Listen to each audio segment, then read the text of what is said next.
ترین ہوتے ہیں، جو کہ انسانیت میں سب سے بڑا مرتبہ نبوت کا ہے، بشریت میں سب سے بڑا مرتبہ نبوت کا ہے۔ نبوت سے بڑھ کر کچھ بھی نہیں ہو سکتا ہے۔ ولی ولایت جو ہے اس کے بعد میں اس کا درجہ آتا ہے۔ نبوت کا درجہ سب سے بلند و بالا ہے۔ جتنے انبیاء اکرام ہیں سب کا اخلاق اچھا تھا، حضرت آدم علیہ السلام سے لے کر عیسیٰ علیہ السلام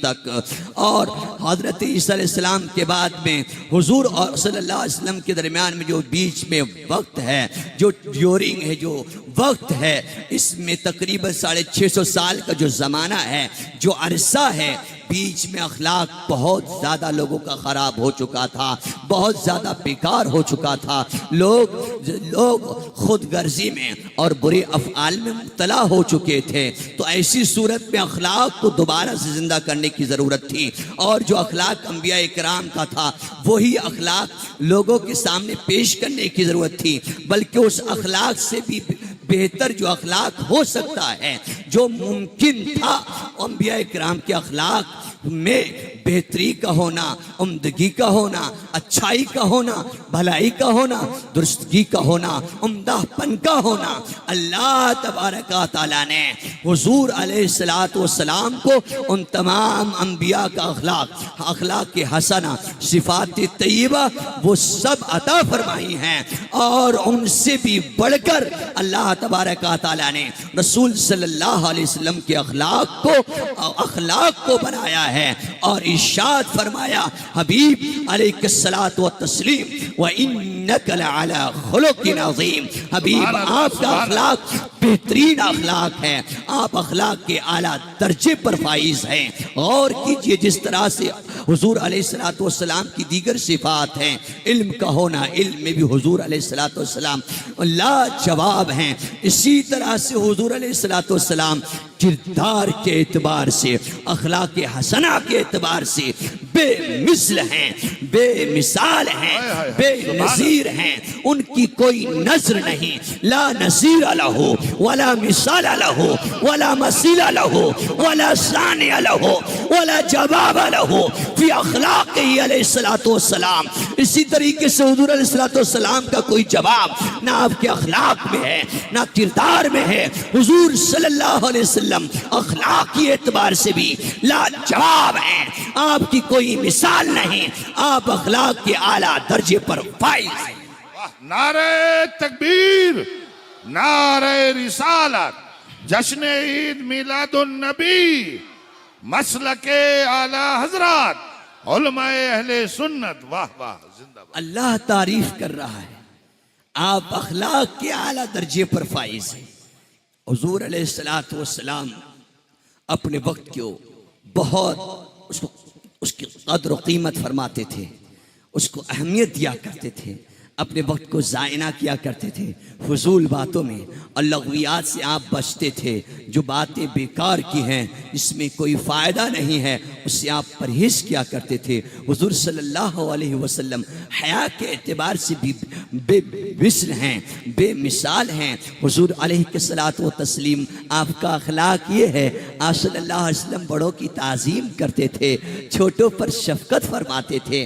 آپ صلی اللہ علیہ وسلم کا اخلاق اس میں سے یہ ہے کہ آپ صلی اللہ علیہ وسلم نے کبھی کسی بچے کو ڈانٹا بھی نہیں، کسی کو گالی گلوچ نہ کیا، کسی سے لڑے نہیں، کسی سے جھگڑا نہ کیا، بلکہ کسی بچے سے کبھی انبن بھی نہ ہوا، کسی بچے کو کبھی ڈانٹا تک نہیں۔ آپ صلی اللہ علیہ وسلم کے اخلاق میں سے یہ ہے، آپ حاجت مندوں کی حاجت روائی کیا کرتے تھے، بلکہ حاجت اور ضرورت سے بھی زیادہ اس کو عطا کر دیا کرتے تھے۔ کوئی تھوڑی سی چیز مانگا کرتا تھا، آقا علیہ السلام بہت ساری چیزیں عطا کر دیا کرتے تھے۔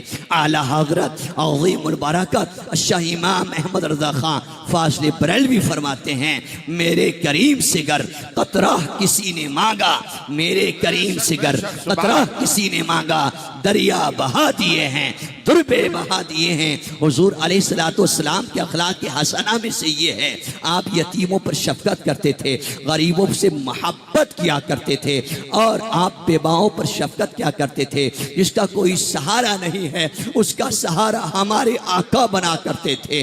آپ چھوٹے بچوں پر بالخصوص شفقت فرمایا کرتے تھے، بہت محبت فرمایا کرتے تھے۔ آپ غریب غربا اور فقراء سے محبت کرتے تھے۔ اس پنڈال اور اس کانفرنس میں شرکت کرنے والے جملہ حضرات، سامعین کرام، اس بات پر آپ غور و فکر کیجئے، حضور صلی اللہ علیہ وسلم کے اخلاق کریمہ میں سے یہ تھا، آپ صلی اللہ علیہ وسلم غربت اور فقر کو پسند فرمایا کرتے تھے، اور ارشاد فرمایا، اے اللہ عز و جل، تو مجھے اپنے کرم سے، فضل سے فقراء اور مساکین میں زندہ رکھ، اور مساکین اور مسکین بنا کر تو مجھے موت عطا فرما۔ اپنے پاس جو بلا، مسکین بنا کر بلا، اور اے اللہ عز و جل، تو اپنے کرم سے، فضل سے بروز قیامت مجھے مساکین کے گروہ، مساکین کے زمرہ میں شامل فرما، اور مساکین کی جماعت میں مجھے دوبارہ سے اٹھانا۔ حضور علیہ السلام کے اخلاق حسنہ میں سے یہ ہے، آپ صلی اللہ علیہ وسلم جن لوگوں پر ظلم ہوا کرتا تھا ان کے ظلم کو ختم کیا کرتے تھے، ظلم کو دفع کر دیا کرتے تھے۔ آپ ظالم کی بھی مدد کیا کرتے تھے، ظالم کو ظلم جو کر رہا تھا، ظالم اس کو ظلم سے روک کر ظالم کی مدد کرتے تھے، اور آپ مظلوم کی بھی مدد کیا کرتے تھے، مظلوم کا سہارا بنتے تھے، اور جو ظالم اس پر ظلم کیا کرتا تھا آپ صلی اللہ علیہ وسلم اس ظلم کو روک دیا کرتے تھے۔ آپ صلی اللہ علیہ وسلم کے اخلاق حسنہ میں سے یہ ہے کہ بچیوں کو جب کہ زندہ درگور کر دیا جاتا تھا، بچیاں ان کے والدین کے لیے آر کا سبب بنا کرتی تھی۔ آقا علیہ السلام تشریف لائے، آقا صلی اللہ علیہ وسلم اپنی بچیوں سے بہت پیار فرماتے تھے، اور خالی یہ پیار الفاظ اعتبار سے نہیں بلکہ پریکٹس میں بھی دکھا دیا، عملی جامہ پہنا کر بھی دکھا دیا۔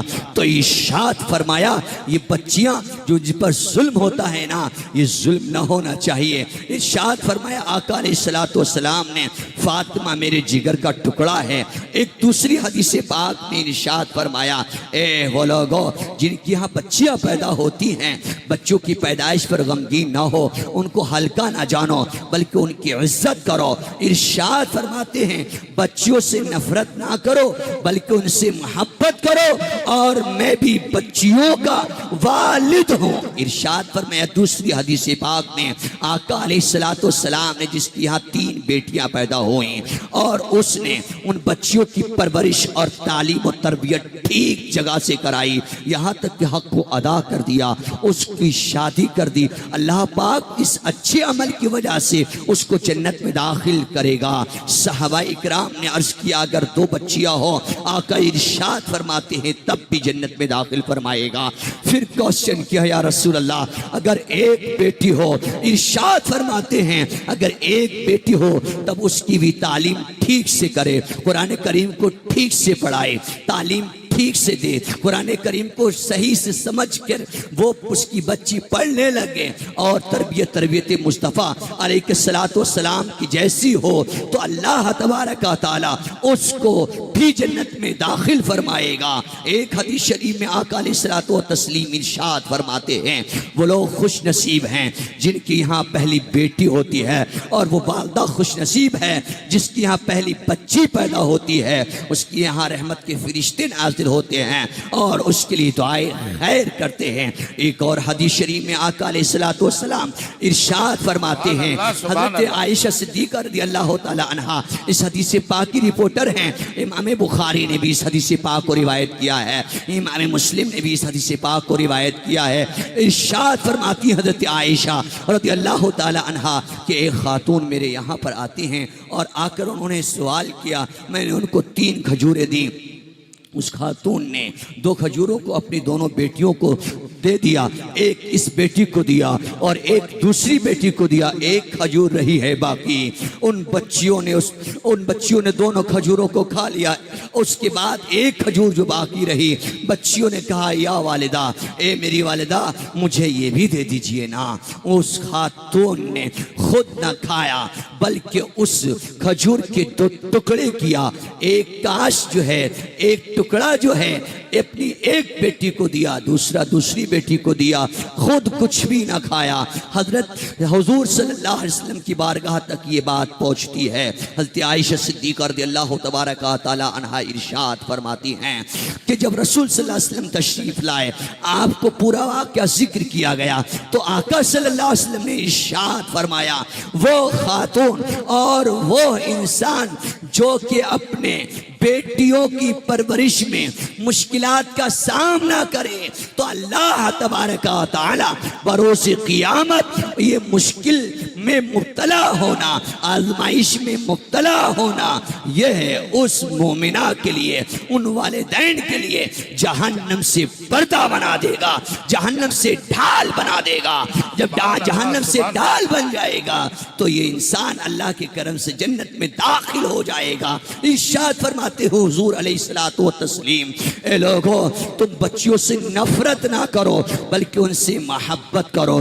یہ جو بچیاں ہیں ان کو بھی اللہ تبارک و تعالی کھانے کے لیے دیا کرتا ہے اور آپ کو بھی دیا کرتا ہے۔ حضور علیہ الصلوۃ والسلام کی آمد سے قبل یہ رواج ہو چکا تھا کہ یہ بچی ہے، ایک زمانہ آئے گا بڑی ہوگی، کسی کی زوجہ بنے گی تو یہ میرے لیے عار کی بات ہے۔ لیکن یہ لوگ کم سمجھ تھے اور کم سمجھی میں مبتلا ہو چکے تھے۔ ارے آپ دیکھیے، غور کیجیے، ریسرچ کیجیے پوری دنیا پر، ریسرچ کرنے کے بعد میں یہ بات سامنے آتی ہے کہ جتنا بھی انسان ہے پوری دنیا کے اندر 196 ملک ہے، جتنا بھی انسان ہے تو وہ سب بچیوں، پہلے یہ بچیاں تھیں، بچیوں سے یہ پھر مائیں بنی ہیں اور پھر ان سے اولاد پیدا ہوئی ہیں۔ تو کوئی بھی انسان ہو، خواہ کسی بھی ملک کا ہو، پوری دنیا میں کہیں کا بھی رہنے والا ہو، ارے یہی بچی کی برکت ہے، بچی سے ہی اس کا وجود ہے۔ سیدنا آدم علیہ السلام اور سیدتنا حوا علیہ السلام یہ ہمارے والدین ہیں، یہ ہمارے پیرنٹس ہیں، ہمارے والدین ایک ہیں۔ آقا علیہ السلام ارشاد فرماتے ہیں، خلاصے کلام حدیث پاک کا یہ ہے کہ آج جو بھی انسان ہے تو انہی بچیوں کی جو برکت سے ہے۔ جب یہ بچی ہوتی ہے اس کے بعد میں یہ پرورش پا کر جوان بنتی ہے، پھر کسی کی زوجہ بنتی ہے، اس کے بعد میں اللہ تبارک و تعالی جس کو چاہتا ہے بیٹے دیتا ہے، جس کو چاہتا ہے بیٹیاں دیتا ہے۔ قرآن میں فرماتا ہے رب جسے چاہتا ہے نہ بیٹا دیتا ہے نہ بیٹیاں دیتا ہے۔ اللہ کی منشا ہے، اس کی مصلحت ہے، اس کا علم ہے اور اس کی مصلحت ہے، اس کی مشیت ہے، اس کی چاہت ہے۔ جس کو چاہا بیٹے بھی دیے، جس کو چاہی بیٹیاں بھی دیے، جس کو چاہا فقط بیٹے دیے، جس کو چاہے فقط بیٹیاں دے، جس کو چاہے حکیم رکھتا ہے۔ ہم نہیں جان سکتے، یاد رکھو، ذہن نشی کیجئے شاشٹری پارک کے غیور مسلمانوں، یہ بات کہ آپ کتنے ہی زیادہ علم میں آپ آگے بڑھ جائیے، بلکہ البرٹ کی بات کر رہا ہوں، پوری کائنات کتنا ہی علم میں آگے بڑھ جائے، ایک سبجیکٹ پر پروفیسر ہو یا 50 سبجیکٹ پر کر لے الفرض بالفرض، لیکن وہ یہ نہیں جان سکتا ہے کہ اس کے حق میں بہتر کیا ہے، اچھا کیا ہے، برا کیا ہے۔ یہ تو اللہ کو فقط علم ہے۔ عسى ان تکرہوا شیئا وهو شر، عسى ان تکرہوا شیئا وهو شر لكم، عسى ان تحبوا شيئا وهو شر لكم، وعسى ان تكرهوا شيئا وهو شر لكم۔ اللہ ارشاد فرماتا ہے ممکن ہے کہ کسی چیز کو آپ ناپسند کرو وہ تمہارے لیے اچھی ہو، اور کسی چیز کو آپ پسند کرو یہ میرے لیے بہتر ہے، لیکن وہ تمہارے لیے بہتر نہیں ہے۔ واللہ یعلم انتم لا تعلمون، یہ تو فقط اللہ تبارک و تعالیٰ کی ذات ہے جو جانتا ہے کیا تمہارے لیے کیا بہتر ہے اور کیا بہتر نہیں ہے وہ جانتا ہے۔ وَأَنْتُمْ لَا تَعْلَمُونَ، تمہیں اس کا علم نہیں ہے، تمہیں اس کے بارے میں معلومات نہیں ہے۔ تو انسان کتنے بھی زیادہ علم کے اعلیٰ درجے پر پہنچ جائے، چاہے وہ آسمان میں پہنچ جائے اور آسمان کی فضاؤں میں وہ گردش کرے علمی اعتبار سے، اس کا علم سمندروں کی طرح ہو جائے، لیکن وہ جان نہیں سکتا ہے کیا بہتر ہے اس کے لیے، کیا بہتر نہیں ہے۔ یہ اللہ کی ذات ہے، وہ جانتا ہے کیا بہتر ہے بندے تمہارے لیے اور کیا نہ بہتر ہے بندے تمہارے لیے۔ اسی لیے جسے چاہتا ہے بیٹے دیتا ہے، جسے چاہتا ہے بیٹیاں دیتا ہے۔ وہ جو بیٹیوں کی پیدائش پر اللہ تبارک و تعالیٰ کی ناراضگی کا اظہار کرتے ہیں، ان کو چاہیے اللہ تبارک و تعالیٰ کے اس قانون کو سمجھیں اور صحیح فکر رکھیں اور یہ سمجھیں کہ اللہ تعالیٰ نے میرے لیے بیٹیاں رکھی ہیں تو بیٹیوں میں ہی میرے لیے فوز ہے، بیٹیاں ہی میرے لیے بہتر ہیں۔ اگر بیٹا بہتر ہوتا تو وہ ضرور دے دیتا، لیکن بیٹا بہتر ہی نہیں تھا، اسی لیے نہیں دیا۔ جس کو چاہتا عیم رکھتا ہے، بانج رکھتا ہے، نہ بیٹا ہوتا ہے نہ بیٹی ہوتا ہے، اللہ تبارک و تعالیٰ کے علم میں ہے۔ لہذا جس کو اللہ تبارک و تعالیٰ نے جو بھی عطا کیا ہے اللہ کے فضل سے کرم سے ہے اور اس کے لیے اسی میں فوز ہے، اسی میں بھلائی ہے۔ حضور علیہ الصلوۃ والتسلیم ارشاد فرماتے ہیں، اے لوگو بیٹیوں کی پیدائش پر تم غمزدہ نہ ہو بلکہ خوش ہو جاؤ، یہ بیٹیاں بروز قیامت تمہاری بخشش کا، تمہاری شفاعت کا ذریعہ بنیں گی۔ سبحان اللہ، سبحان اللہ، بہت اچھے حضرت، واہ، سبحان اللہ۔ والسلام۔ نعرہ تکبیر، نعرہ رسالت، جشن عید میلاد النبی، سرکار کی آمد، دلدار کی آمد، حضور کی آمد، پر نور کی آمد، نعرہ تکبیر، نعرہ رسالت۔ جبکہ آمد مصطفیٰ سے قبل بیٹی کی پیدائش کو حقارت سے دیکھا جاتا تھا، اس کو ناپسند کیا جاتا تھا۔ آقا علیہ السلام تشریف لائے تو یہ ظلم ہے، اس ظلم کے خلاف آپ نے آواز کو اٹھایا اور فرمایا کہ اے لوگو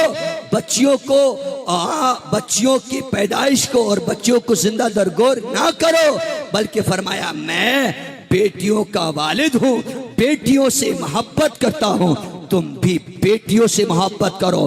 اور یاد رکھو ہمارے آقا صلی اللہ علیہ وسلم کی سیرت مطہرہ میں سے ہے، اخلاق مطہرہ میں سے ہے۔ آپ صلی اللہ علیہ وسلم فقط زبانی نہیں کہا کرتے تھے بلکہ پریکٹس بھی کر دکھایا کرتے تھے، عملی جامہ پہنا کر دکھایا کرتے تھے۔ تبھی تو عملی جامہ پہناتے ہوئے ارشاد فرمایا، ایک بڑے مجمع کے اندر، بہت بڑا مجمع تھا صحابہ اکرام کا، ارشاد فرمایا کہ فاطمہ سے میں محبت کرتا ہوں، فاطمہ مجھ سے ہیں اور میں فاطمہ سے ہوں، فاطمہ میرے جسم کا ایک ٹکڑا ہے۔ یہ سینٹنس حضرت فاطمہ رضی اللہ تعالیٰ عنہ کی شان کو بتاتا ہے، شوکت کو بتاتا ہے، ان کی قدر و منزلت کو جہاں بتاتا ہے۔ اسی طرح سے یہ وہ جو بچیوں کی پیدائش اور بچیوں سے نفرت کرتے تھے، ان کے منہ پر یہ کھلا تماچا ہے، ان سے کھلا مقابلہ کرنا ہے۔ آقا علیہ السلام حق بات کو بیان کرتے تھے، خواہ وہ حق بات کسی کو اچھی لگے یا بری لگے۔ آقا علیہ السلام نے لہذا اس میں جز کا خلاصہ اور ایبریجمنٹ کے طور پر یہ عرض کرنا چاہوں گا، بیٹیوں کی پیدائش پر آقا علیہ السلام نے ہمیں یہ درس دیا ہے کہ تم اس سے خوش رہو۔ یہ بیٹیاں خود اللہ تبارک و تعالیٰ کی طرف سے رزق کو لے کر آتے ہیں، اللہ ان کو بھی کھلاتا ہے، تم کو بھی کھلاتا ہے۔ بیٹیاں جنت میں جانے کا سبب بنیں گی تب جبکہ ان کی تعلیم کرو گے تربیت مصطفیٰ کے مطابق، قرآن کریم کے مطابق۔ لہذا قرآن کریم کا ان کو آپ درس بھی دیجئے، جس طریقے سے بچوں کو آپ عالم، فاضل، مفتی، محدث، مفکر، مدبر بنا رہے ہیں، اسی طریقے سے اپنی بچیوں کو بھی شریعت مطہرہ کے حدود میں رہ کر عالمہ، فاضلہ، عابدہ، زاہدہ، مفتیہ، محدثہ، مبلغہ بھی بنائیے۔ ہمارے نبی صلی اللہ علیہ وسلم کی سیرت مصطفیٰ میں سے ہے، سیرت مصطفیٰ میں سے ہے، حضور صلی اللہ علیہ وسلم کی سیرت میں سے ہے۔ آقا علیہ السلام چھوٹوں کو بھی سلام کرتے تھے اور بڑوں کو بھی سلام کیا کرتے تھے۔ لہذا آقا علیہ السلام ایک حدیث شریف میں ارشاد فرماتے ہیں، سبحان اللہ۔ اچھا انسان وہ ہے جس کو جانتا ہے اس کو بھی سلام کریں، اور جس کو نہیں جانتے ہیں ان کو بھی سلام کریں۔ یہ آقا علیہ السلام کی سیرت مطہرہ ہے۔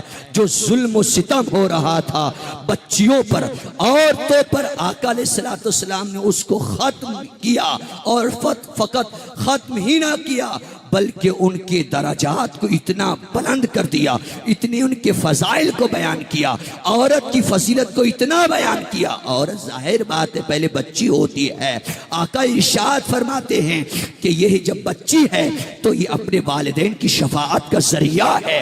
جب جوان ہو جائے گی، شادی ہو جائے گی، اچھی طریقے سے اس کا نکاح ہو جائے گا، اولاد ہوگی، تو ارشاد فرماتے ہیں اس کا درجہ اور بھی زیادہ بلند ہو گیا۔ ان الجنت تحت اقدام الامہات المؤمنین، بے شک جنت مومن ماؤں کے قدموں کے نیچے ہے، قدموں کے تلے۔ واہ واہ، زندہ باد، سبحان اللہ۔ عظیم مرتبہ جی۔ اور جتنی قدر اور قیمت حضور علیہ السلام نے خواتین کی بڑائی ہے، کسی بھی مذہب میں، کسی بھی ملت میں اس سے بڑھ کر تصور ہی نہیں کیا جا سکتا تھا۔ لہذا وہ جو یہ کہتے ہیں کہ خواتین کو 4 دیواروں کے درمیان مقید کر دیا ہے، قید و بند میں کر رکھ دیا ہے، یاد رکھو انہوں نے اسلام کی ٹھیک سے ایجوکیشن کو حاصل نہیں کیا ہے، تعلیم کو حاصل نہیں کیا ہے۔ صحیح تعلیم یہ ہے کہ اللہ تبارک و تعالیٰ نے خواتین کے حقوق کو مکمل طور پہ واضح کیا ہے اور آزادی دی ہے، ایسی آزادی جس میں اس کی جان کی بھی حفاظت ہے، اس کی عزت کی بھی حفاظت ہے، اس کی عزت کا تحفظ بھی ہے، وقار بھی ہے۔ اس کے بعد میں نہ کوئی عزت ہے، نہ کوئی آزادی ہے، بلکہ اللہ کی نافرمانی ہے۔ لہذا حضور علیہ السلام نے فقط خواتین اور بچیوں کے حقوق کو ذکر ہی نہ کیا، بلکہ ان کی حفاظت بھی کی، اور حفاظت کر کے ان کے مرتبے کو اتنا بڑا دیا ہے کہ اس کے آگے ممکن ہی نہ تھا۔ حضور صلی اللہ علیہ وسلم کی سیرت کے بارے میں صحابہ کرام نے حضرت عائشہ رضی اللہ تعالیٰ عنہ سے معلوم کیا، سیدتنا عائشہ یہ بتائیے نا کہ آقا صلی اللہ علیہ وسلم کا اخلاق کیسا تھا؟ تو سیدتنا عائشہ صدیقہ رضی اللہ تعالیٰ عنہ ارشاد فرماتی ہیں، کان خلقہ القرآن، حضور کا اخلاق یہ ہے کہ سراپا قرآن، پورا کا پورا قرآن حضور صلی اللہ علیہ وسلم کا اخلاق ہے۔ خود صحابہ کرام سے معلوم کیا گیا آقا کے اخلاق کو بیان کیجئے نا، تو وہ صحابہ کرام جو آقا صلی اللہ علیہ وسلم کی غلامی کیے، 10 سال تک خدمت کر کے اپنے آپ کو مشرف کر لیے۔ سیدنا انس بن مالک وہ بیان کرتے ہیں، میں نے 10 سال تک خدمت کی آقا صلی اللہ علیہ وسلم کی، مجھے کبھی بھی نہیں ڈانٹا، کبھی گالی نہیں دیے، کبھی کلوج نہیں کیے، کبھی غصہ نہیں ہوئے۔ ارے آپ نے یہ کیوں کر دیا ہے، یہ نہیں کیا، ارے آپ کو یہ کرنا چاہیے، ارے وہ نہیں کرنا چاہیے۔ آقا صلی اللہ علیہ وسلم نے یہ تک نہیں فرمایا، بلکہ نامناسب بات ہوتی تھی آقا ارشاد فرماتے تھے، قدر اللہ ما شاء، اللہ نے جو چاہا وہ ہوا۔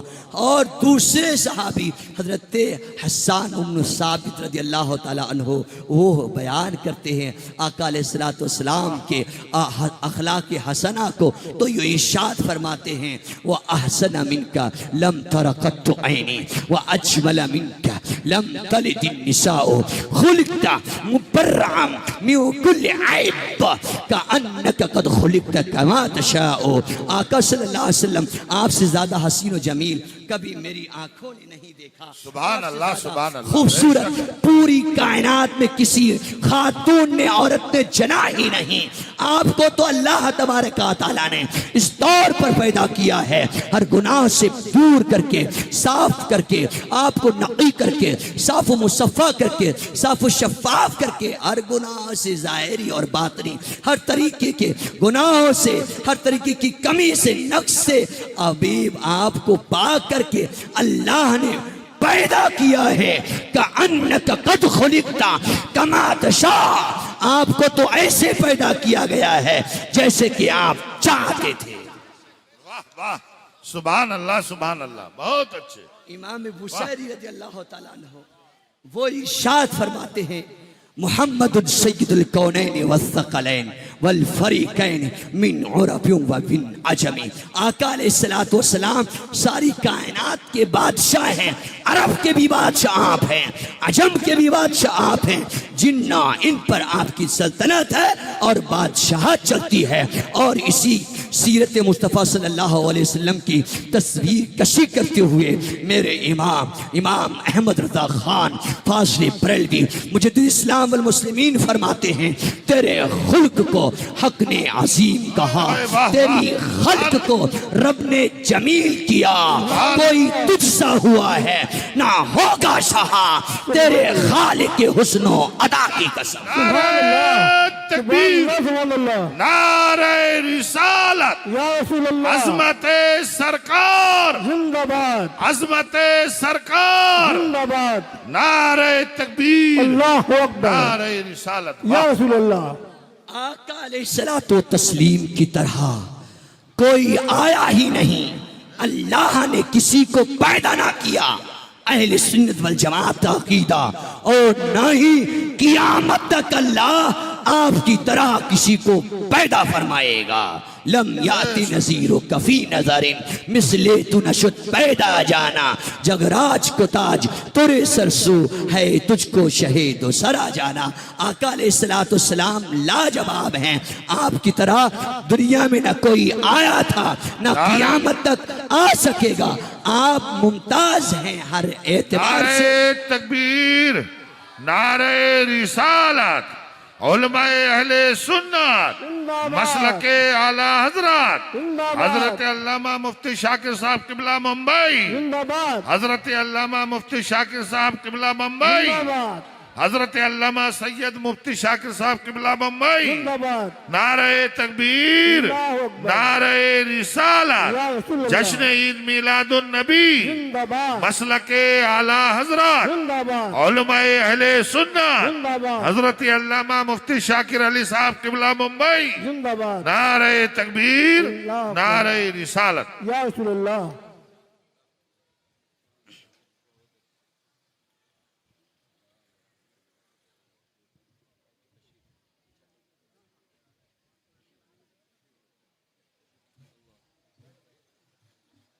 آپ حضرات مفتی صاحب قبلہ اور سید صاحب قبلہ حفظہ اللہ ورعاہ کی زیارت سے مشرف ہوتے رہیے اور درود شریف پڑھیے۔ اللہم صلی وسلم وبارک علیہ وعلی آلہ وصحبہ اجمعین۔ میں عرض کر رہا تھا کہ آپ کی مثل اللہ نے کسی کو پیدا نہ کیا، لہذا آقا علیہ السلام سب سے بہتر، سب سے افضل، آپ کا اخلاق کی حسنہ ہے، آپ کے اخلاق کی تعریف اللہ نے خود کی ہے، اور آپ کے اخلاق کی تعریف اہل بیت نے، آپ کے اہل بیت نے کی ہے، آپ کے اخلاق کی حسنہ کی تعریف تمام صحابہ کرام نے کی ہے، لہذا حضور صلی اللہ علیہ وسلم ہماری زندگی کے لیے بہترین نمونہ ہیں، اور ہمیں چاہیے ہم حضور علیہ السلام کی سیرت کو صحیح سے پڑھیں اور اس پر عمل کرنے کی بھی کوشش کریں۔ ہمیں کرنی ہے شہنشاہ بطحا کی رضا جوئی، وہ اپنے ہو گئے تو رحمت پروردگار اپنی۔ حضور علیہ السلام کی زندگی ہمارے لیے نمونہ حیات ہے، آپ سب سے افضل و اعلیٰ ہیں۔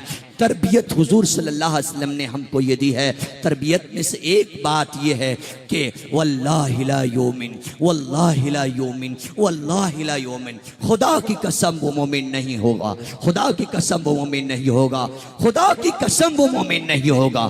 کون مومن نہیں ہوگا یا رسول اللہ صلی اللہ علیہ وسلم؟ آقا ارشاد فرماتے ہیں ابھی تک وہ مومن نہیں ہے، اور جب تک مومن نہ ہو پائے گا، جب تک مومن نہیں ہو پائے گا، جب تک کہ اس کے پڑوسی اس کے ظلم و ستم سے دور نہ رہ سکے.